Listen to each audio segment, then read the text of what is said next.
창세기 34장 1절부터 17절입니다. 레아가 야곱에게서 낳은 딸 디나가 그 땅들의 딸들을 보러 나갔더니 휘 족속 중 하몰의 아들 그 땅의 주장 세겜이 그를 보고 끌어들여 강간하여 욕되게 하고 그 마음이 깊이 야곱의 딸 디나에게 연연하며 그 소녀를 사랑하여 그의 마음을 말로 위로하고 그의 아버지 하몰에게 청하여 이르되 이 소녀를 내 아내로 얻게 하여 주소서 하였더라. 야곱이 그 딸 디나를 그가 더럽혔다 함을 들었으나 자기 아들들이 들에서 멈축함으로 그들이 돌아오기까지 잠잠하였고 세겜의 아버지 하몰은 야곱에게 말하러 왔으며 야곱의 아들들은 들에서 이를 듣고 돌아와서 그들 모두가 근심하고 심히 노하였으니 이는 세겜이 야곱의 딸을 강간하여 이스라엘에게 부끄러운 일 곧 행하지 못할 일을 행하였음이더라. 하몰이 그들에게 이르되 내 아들 세겜이 마음으로 너희 딸을 연연하여 하니 원하건대 그를 세겜에게 주어 아내로 삼게 하라. 너희가 우리와 통혼하여 너희 딸을 우리에게 주며 우리 딸을 너희가 데려가고 너희가 우리와 함께 거주하되 땅이 너희 앞에 있으니 여기 머물러 매매하며 여기서 기업을 얻으라 하고 세겜도 디나의 아버지와 그의 남자 형제들에게 이르되 나로 너희에게 은혜를 있게 하라. 너희가 내게 말하는 것은 내가 다 주리니 이 소녀만 내게 주어 아내가 되게 하라. 아무리 큰 훈수와 예물을 청할지라도 너희가 내게 말한 대로 주리라. 야곱의 아들들이 세겜과 그의 아버지 하몰에게 속여 대답하였으니 이는 세겜이 그 누이 디나를 더럽혔음이니라. 야곱의 아들들이 그들에게 말하되 우리는 그리하지 못하겠노라. 할례받지 아니한 사람에게 우리 누이를 줄 수 없노니 이는 우리의 수치가 됨이니라. 그런즉 이같이 하면 너희에게 허락하니라. 만일 너희 중 남자가 다 할례를 받고 우리같이 되면 우리 딸을 너희에게 주며 너희 딸을 우리가 데려오며 너희와 함께 거주하여 한 민족이 되려니와 너희가 만일 우리 말을 듣지 아니하고 할례를 받지 아니하면 우리는 곧 우리 딸을 데리고 가리라. 아멘. 할렐루야. 오늘도 하나님 앞에 함께 예배드리는 성도 여러분들 주님의 이름으로 환영합니다. 또 오늘 온라인으로 함께 예배드리고 계신 박용혁 권사님, 김성자 권사님, 김효옥 권사님, 정옥봉 권사님, 김경호 장로님, 안채남 권사님, 이숙자 권사님, 임승자 집사님, 김종훈 장로님, 박정순 권사님 주님의 이름으로 축복합니다.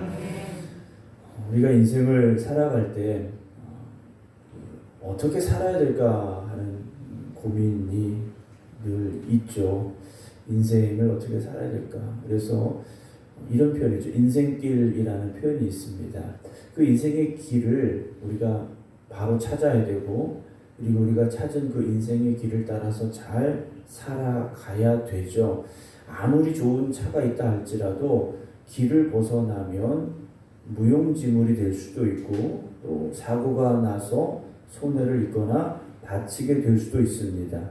우리의 인생의 길도 마찬가지죠. 하나님이 이끄시는 그 길로 가야 됩니다. 그런데 그 길에서 벗어나면 문제가 생길 수 있다 하는 것이죠. 오늘 34장은 어제 말씀을 드린 대로 야곱이 자기 가족들과 함께 가나안 땅 세겜에 이르러서 거기서 땅을 샀고 거기서 이제 하나님 앞에 제단을 쌓았더라라는 말씀 이후에 되어진 상황이죠. 물론 야곱이 하나님 앞에 제단을 쌓고 예배드렸다 잘한 겁니다. 그러나 이건 자기 생각에 잘한 것이죠. 하나님 보시기에도 좋은 일, 하나님 보시기에도 기뻐하실 일이 되어져야 됩니다. 근데 야곱은 그렇지 못했다라는 거죠. 베델로 가야 되는데 세겜에 머물렀고 아예 거기 눌러 앉으려고 땅까지 샀다라는 겁니다.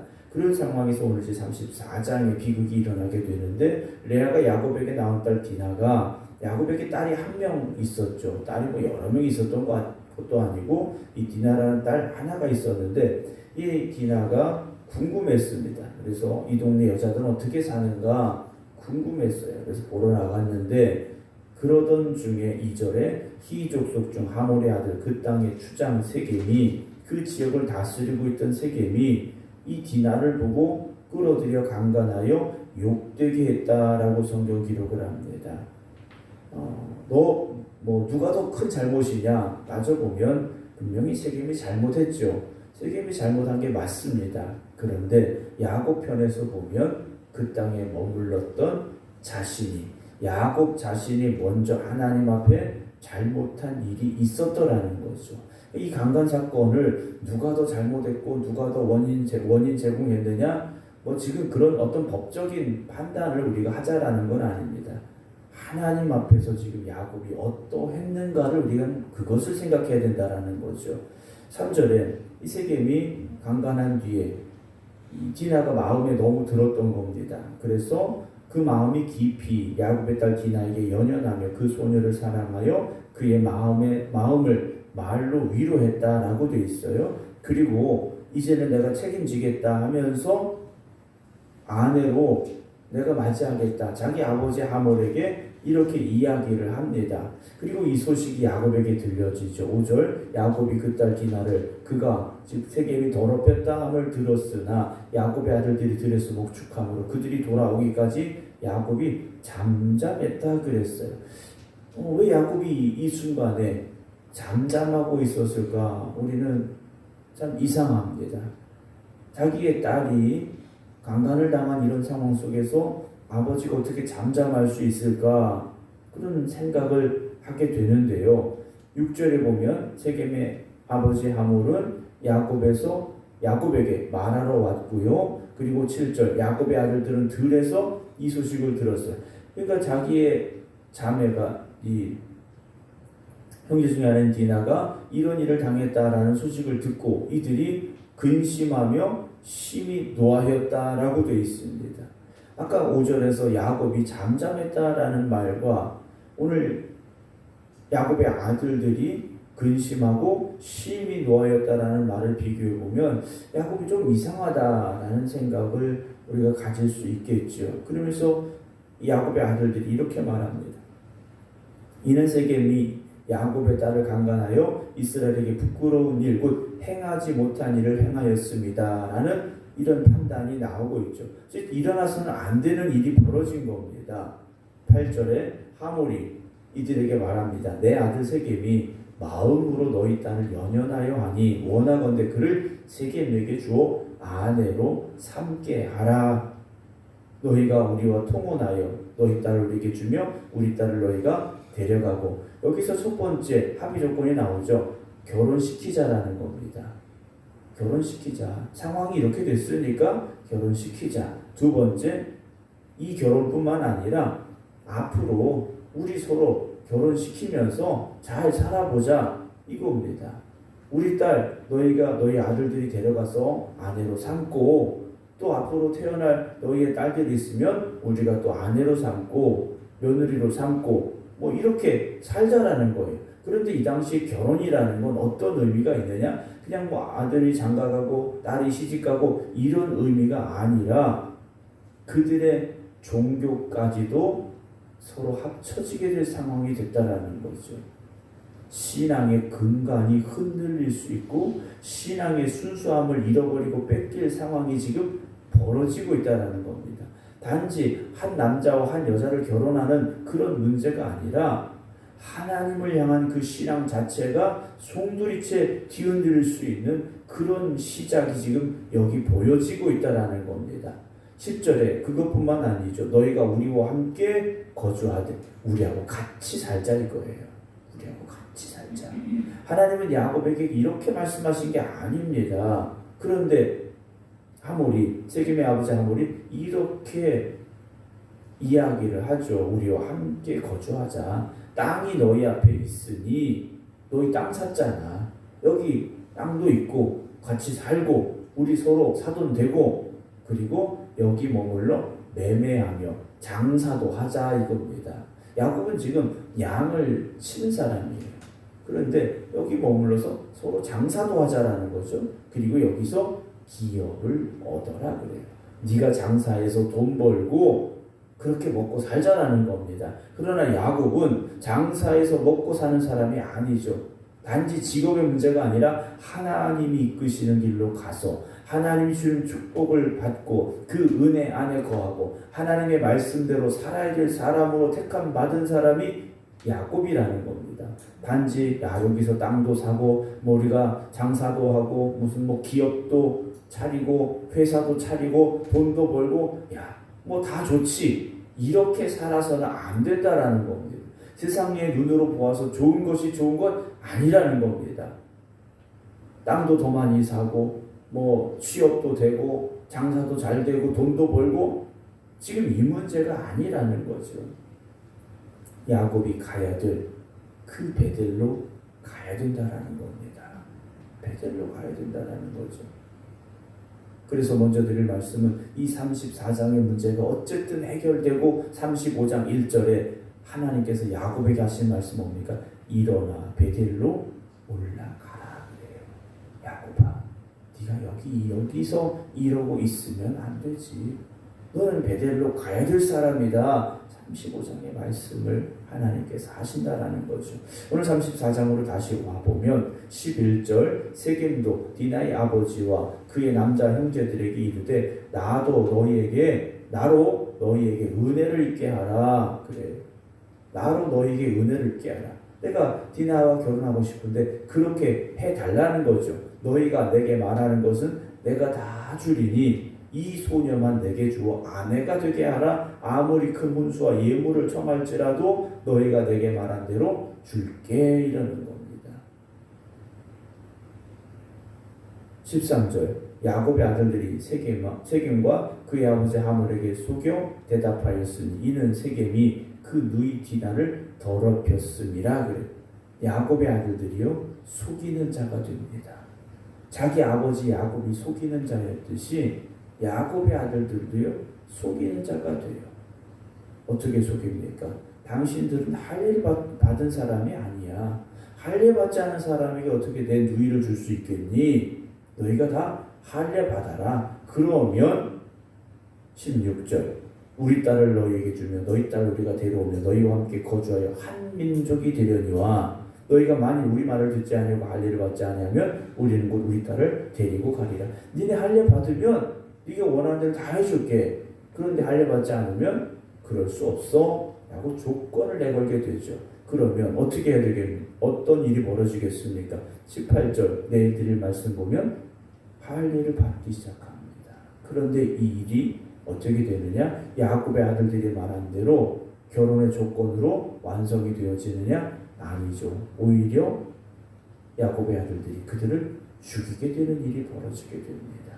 사랑하는 성도 여러분, 야곱은 하나님에게 은혜를 받은 사람입니다. 그리고 하나님이 축복하신 사람이에요. 그리고 야포강 나루터에서 하나님 앞에 매달려 기도했고 또다시 축복을 받은 사람이에요. 그러니까 기도의 응답도 받은 사람이에요. 자, 은혜 받았죠. 축복 받았죠. 기도 응답도 받았죠. 그런데 실패하는 모습을 우리에게 보여준다는 거죠. 우리가요 은혜 못 받아서 실패하느냐, 축복을 못 받아서 시험 드느냐, 기도 응답 못 받아서 절망하느냐, 아니라는 거예요. 은혜 받았어도 축복 받았어도 기도 응답 받았어도 어느 순간 이렇게 무너질 수 있다는 거죠. 그래서 우리는 어쩌야 됩니까? 늘 깨어 있어야 됩니다. 하나님 앞에서 내가 바로 서야 되고 하나님 이끄시는 길이 어디인가를 우리가 분명히 깨달아 알아야 됩니다. 그래서 신앙의 길에서 벗어나면 문제가 생깁니다. 신앙의 길에서 벗어나면 사고가 생기는 겁니다. 여러분, 오늘도 우리가 가야 될 신앙의 길에서 벗어나지 않기를 주님의 이름으로 축원합니다. 그 길로 걸어가면 하나님이 함께 하시는 겁니다. 신앙의 길은, 믿음의 길은 하나님이 이끄시고 인도하시는 길입니다. 오늘도 다른 길에서 방황하지 마시고 다른 길의 유혹에 흔들리지 마시고 오직 하나님이 이끄시는 믿음의 길로만 걸어갈 수 있는 저와 여러분들이 되기를 주님의 이름으로 축원합니다. 기도하겠습니다. 하나님 아버지께서 우리의 걸음걸음을 인도하시고 주장하여 주시는데 우리의 눈이 하나님을 향하지 못하고 세상을 바라보게 됩니다. 그래서 세상의 유혹에 흔들리고 우리가 가야 될 믿음의 길에서 벗어나는 일들이 우리에게 있습니다. 하나님, 오늘도 우리가 깨닫게 하시고 회개하게 하시고 돌이키게 하여 주시옵소서. 그래서 세상의 길이 아니라 믿음의 길로만 걸어가게 하여 주시옵소서. 야곱이 하나님과 약속했던 그 베델로 가지 못하고 세겜에서 땅도 사고 거기서 잘 살아보려 했습니다. 그러나 그곳에서 이 엄청난 일을 야곱이 만나게 되었습니다. 하나님의 길로, 하나님이 이끄시는 길로만 갔더라면 이런 일이 없었을 텐데 야곱의 짧은 그 생각이, 어리석은 생각이 이 일을 불러오고 말았습니다. 오늘도 우리가 깨닫게 하여 주시옵소서. 우리가 하나님만 바라보고 하나님을 향하여 믿음으로만 살아가게 하여 주시옵소서. 야곱이 하나님의 은혜를 받았고 하나님의 축복도 받았고 기도의 응답도 받았지만 실패하는 모습을 우리에게 보여줍니다. 우리가 은혜 받았고 축복 받았고 기도의 응답을 받았을 때 더욱 깨어 믿음으로 살아가기에 조심하게 하여 주시옵시고, 정말 내가 하나님 앞에 바로 서기를 힘쓰며 살아가는 저희들 되게 하여 주시옵소서. 오늘도 이 하루 우리가 가야 될 믿음의 길에서 벗어나지 않기를 원합니다. 성령님, 오늘도 우리 안에 역사하여 주시어서 우리를 인도하여 주시옵소서. 오늘도 주님 앞에 기도의 제목으로 기도드리는 성도들 주님 함께하여 주시옵소서. 인생의 문제와 어려움을 만나 때로는 절망하고 좌절하고 눈물을 흘리는 이들이 있습니다. 주님 위로하여 주시옵시고 저들이 그 문제와 어려움 가운데서 일어설 수 있도록 새 힘을 주시옵소서. 그래서 오늘도 우리와 함께 하시는 하나님을 찬양하며 감사하며 살아가는 복 있는 성도들 되게 하여 주시옵소서. 질병으로 고통당하는 성도들, 고통 가운데 있는 이들 주님 특별히 위로하여 주시옵시고 모든 질병에서 자유함을 얻게 하여 주시옵소서. 깨끗하게 치유되는 역사가 있게 하여 주시옵소서. 이제는 우리 주 예수 그리스도의 은혜와 아버지 하나님의 무한하신 사랑하심과 성령님의 감동, 감화, 교통하심이 오늘도 하나님이 이끄시는 믿음의 길로만 걸어가겠습니다. 결단하며 기도드리는 성도들 위해 이제부터 영원토록 함께 하시기를 간절히 축원하옵나이다. 아멘.